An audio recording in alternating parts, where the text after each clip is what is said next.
मिनश्शैतानिर्रजीम बिस्मिल्लाहिर्रहमानिर्रहीम। आप सबसे गुजारिश है कि हमारा चैनल सब्सक्राइब करें और हमारी वीडियोस को आगे शेयर करें ताकि हमारी हौसला अफजाई हो और ये पैगाम बहुत ज़्यादा आगे पहुँचे, ज़्यादा से ज़्यादा लोगों तक पहुँचे। ये पीर बाबा रहमतुल्लाह अलैह लेक्चर सीरीज़ का दूसरा लेक्चर है और आज हम पीर बाबा रहमतुल्लाह अलैह के दादा की वफ़ात के बाद उनके ऊपर जो कैफ़ियत गुज़री हैं जवानी तक, उनके बारे में बात करेंगे। जैसा कि हमने गुज़िश्ता लेक्चर में भी बयान किया कि पीर बाबा रहमतुल्लाह अलैह के दादा सिलसिले किबरविया के एक शेख थे और अपने इलाके के नामवर आलिम दीन थे और फ़यूज़ात व बरक़ात का एक समंदर थे। उन्होंने पीर बाबा रहमतुल्लाह अलैह को पहचान लिया था। बाकी घर वाले पीर बाबा रहमतुल्लाह अलैह की कैफ़ियत को उस तरह नहीं पहचानते थे जिस तरह के सैयद अहमद नूर, जो कि एक मर्दम शनास इंसान थे, वो पीर बाबा रहमतुल्लाह अलैह को पहचान गए थे। उनके अंदर के गोहर की पहचान उनको हो गई थी। तो उन्होंने बड़ी मेहनत और जाफिशानी से पीर बाबा रहमतुल्लाह अलैह की तालीम और तरबियत का सिलसिला शुरू किया और पीर बाबा रहमतुल्लाह अलैह भी उनको भी उनसे दिली लगाव हो गया। गोया वो पीर बाबा रहमतुल्लाह अलैह की पूरी कायनात, पूरी दुनिया बन गए। पूरी दुनिया में पीर बाबा रहमतुल्लाह अलैह के लिए शायद उस वक्त सिर्फ़ एक ही शख्सियत होगी और वो अहमद नूर की होगी और उनकी भी वफ़ात का वक्त करीब आ गया। तो पीर बाबा रहमतुल्लाह अलैह को कहते हैं कि उन्होंने अपने पीर बाबा रहमतुल्लाह अलैह को अपने पास बुलाया। तज़किरा अबरार वाल अशरार में अख़ुंद दरवीज़ा इस वाक़े को नकल करते हैं कि पीर बाबा रहमतुल्लाह अलैह फरमाते हैं कि दादा ने मुझे कहा कि बेटा कुरान पाक में से जो कुछ भी आपको याद है वह सुनाएं। तो पीर बाबा रहमतुल्लाह अलैह कहते हैं कि मैंने जो है सूरह तबारकल्लज़ी यानी सूरह मुल्क सुनाई, तो आपने फरमाया फिर सुनाओ। तो मैंने फिर सुनाई, तो आपने फरमाया फिर सुनाओ। तो मैंने फिर सुनाई। तो इस पर दादा साहब ने फरमाया कि बेटा मेरे पास बहुत सी नेमतें आबा व अजदाद से नसबन पहुँची हैं और बहुत सी नेमतें मेरे पास सिलसिले किबरविया से इज़्नन पहुँची है। जैसा कि मैंने आपको पहले भी बताया था, सैयद अहमद नूर सिलसिले किबरविया के सजादा नशीन थे, आप मुरीद थे। सैयद यूसुफ नूर अपने वालिद के वो मुरीद थे, सैयद मोहम्मद नूर बख्श अपने वालिद के और वो मुरीद थे ख्वाजा इसहाक इख्तिलानी के और वो मुरीद थे अमीर कबीर सैयद अली हमदानी के और उन तक ये सिलसिला पहुँचा था मारूफ़ करखी से। और मारूफ़ करखी के बाद इस सिलसिले का जो मशहूर तरीन बुज़ुर्ग जिसके वास्ते से अमीर कबीर सैयद अली हमदानी को ये सिलसिला पहुँचा है वो थे नजमुद्दीन कुबरा, जिनके नाम की वजह से ये सिलसिला किबरविया कहलाता है। तो इस सिलसिले के फ़यूज़ात व बरक़ात भी इस अहमद नूर को पहुँचे थे और अपने आबा व अजदाद के फ़यूज़ात व बरक़ात की नेमतें भी उन तक पहुँची थी। जैसे कि हमने गुज़िश्ता जो हमारे लेक्चर था उसमें यह ज़िक्र भी किया था कि सैयद अहमद नूर के जितने जमी आबा व अजदाद थे वो मकाम मर्ज़िया पर फ़ाइज़ थे। मर्ज़िया हमने कहा था कि नफ्स की एक आला तरीन किस्म है जहाँ पर वो अपने रब की मर्ज़ी पर अपने आप को फ़िदा कर देता है और अपनी कोई मर्ज़ी नहीं, सब रब की मर्ज़ी चलती है। जैसे कि नफ्स अमारा, नफ्स मुतमइन्ना, नफ्स राज़िया, नफ्स मर्ज़िया, ये नफ्स की अक़साम है। तो उनसे भी नेमतें और सिलसिले किबरियावी की भी नेमतें। तो दादा साहब ने कहा कि बेटा सैयद अली मैंने तमाम आपको बख्श दी। और इसके साथ ही दादा साहब जो है इस दुनिया से कूच कर गए और पीर बाबा रहमतुल्लाह अलैह की दुनिया वीरान हो गई। पूरी दुनिया में एक इंसान जो उनको समझता था वो भी चला गया। तो पीर बाबा रहमतुल्लाह अलैह फरमाते हैं कि बस मैं जैसा सुनसान हो गया सब कुछ मेरे लिए, पूरी दुनिया जैसे खाली हो गई मेरी दुनिया। तो पीर बाबा रहमतुल्लाह अलैह को कहते हैं कि ना मुझे वज़ाइफ में मज़ा आता था, ना मुझे इबादतों में कोई लज्जत महसूस होती थी और ना ही मुझे दुनिया की कोई चीज़ मज़ा देती थी। मेरी ज़िंदगी से बिल्कुल मज़ा ख़त्म हो गया था। वाकई जो साथी का मज़ा है, जो हकीकी साथी का मज़ा है, जो माशूक़ का मज़ा है, माशूक़ ना हो तो फिर दुनिया की हर शे बेलज़्ज़त बेशौक़ हो जाती है, बेरंग हो जाती है। और सबसे बेहतरीन माशूक़ वही होता है जो आपको समझता है, जो आपकी दिल की कैफ़ियत को समझता है।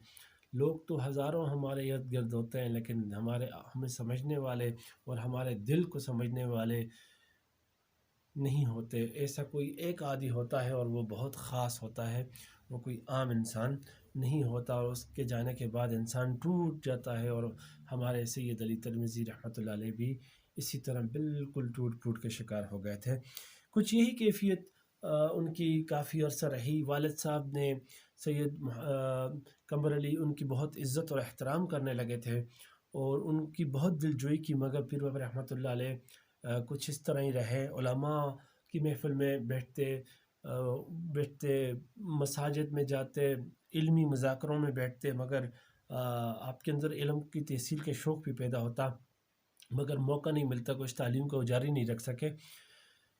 تو ایسے میں ہمایون جو ہے وہ بابر بادشاہ، یہ غالباً 1531 کا وقت ہے یا 32-33 کا، کہ بابر بادشاہ جو ہے ہندوستان پر حملہ کرنے کی جو ہے وہ ایک پلاننگ کرتا ہے، تو وہ آگے چلا جاتا ہے اور ہمایوں کو پیچھے آرڈر کرتا ہے کہ آؤ تم بھی آؤ۔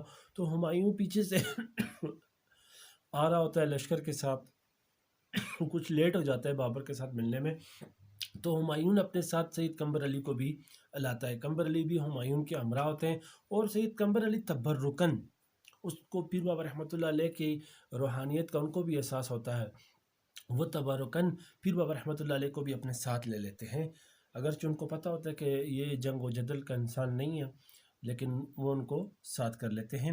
اور رستے میں موقع بر موقع ان کو شاہی لباس پہنا کر، بنا سوار کر دربار میں بھی لے جاتے ہیں، مگر پیر بابا رحمۃ اللہ علیہ دربار میں جو شاہی آداب ہیں ان کو بجا نہیں لاتے، کیونکہ وہ درباری آدمی تھے ہی نہیں، وہ درباری آدمی نہیں ہیں، وہ درباروں کے میں تو پجاری ٹائپ کے لوگ جو کہ دنیاوی بتوں کو جو ہے وہ مانتے ہوں اور ان کے ساتھ لگاؤ رکھتے ہوں، اس طرح کے لوگ چلتے ہیں۔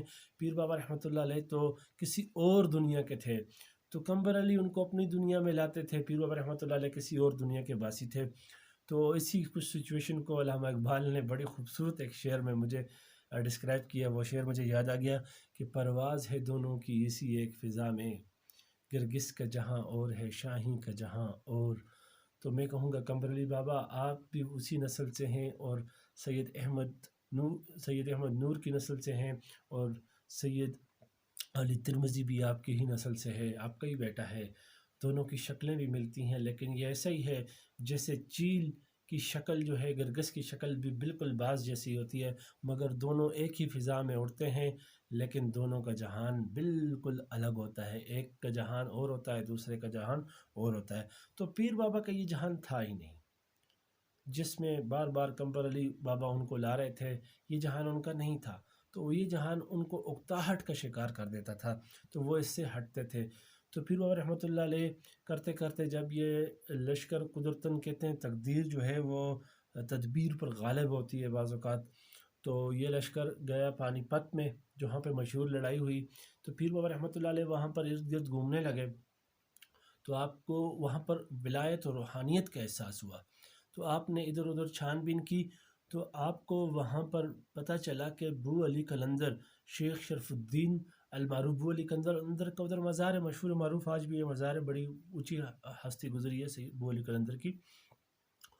تو اس مزار سے آپ کو ایک کشش محسوس ہوئی، تو آپ مزار کی جانب گئے، اور مزار کی جانب جب گئے پیر بابا رحمۃ اللہ علیہ فرماتے ہیں میں مزار پر گیا تو میں نے اپنے پوری طریقے سے اپنے آپ کو باادب کر لیا، اور جوتے اتار لیے، پا برہنہ ہو گیا، اور جو کلام مجھے آتے تھے وہ میں پڑھنے لگا، اور اپنی نظر کو صاحب مزار کی قبر کے اوپر فوکس کر دیا، ہر قدم کے ساتھ میں اس کی طرف دیکھنے لگا، اور جا کر قبلہ رخ مزار کی طرف کھڑا ہو گیا، اور وہاں پر جتنے بھی وظائف تھے وہ صاحب قبر کے ساتھ روحانی طور پر بھی اور ذہنی اور روح ہر چیز کو اس کی طرف متوجہ کر دیا۔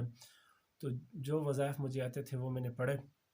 وہ فرماتے ہیں تو اس صورتحال میں یہاں پر اس موقع پر وہ تذکرہ ابرار والاشرار میں خون درویزہ جب نقل کرتے ہیں کہ وہ مزار پر جانے کا طریقہ بھی بیان کرے ہوتے ہیں، تو پیر بابا رحمۃ اللہ علیہ فرماتے ہیں کہ اس جگہ کی تاثیر سے ان کے دل کے اندر ایک تاثیر پیدا ہوگی، ایک حرکت جو ہے وہ ہو گئی، اور ان کا دل جو آج کل کی اصطلاح میں بہت زیادہ یوز ہوتی ہے زندہ ہو گیا، اور ان کے دل کے اندر ایک کیفیت پیدا ہو گئی۔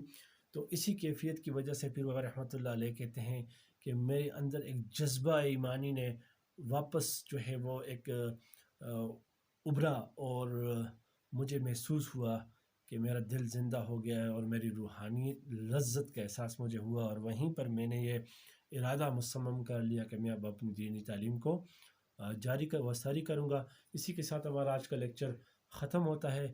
السلام ورحمۃ اللہ وبرکاتہ۔ ہمارے اس چینل کو سبسکرائب کریں اور اپنی رائے ضرور دیجیے گا۔ والسلام۔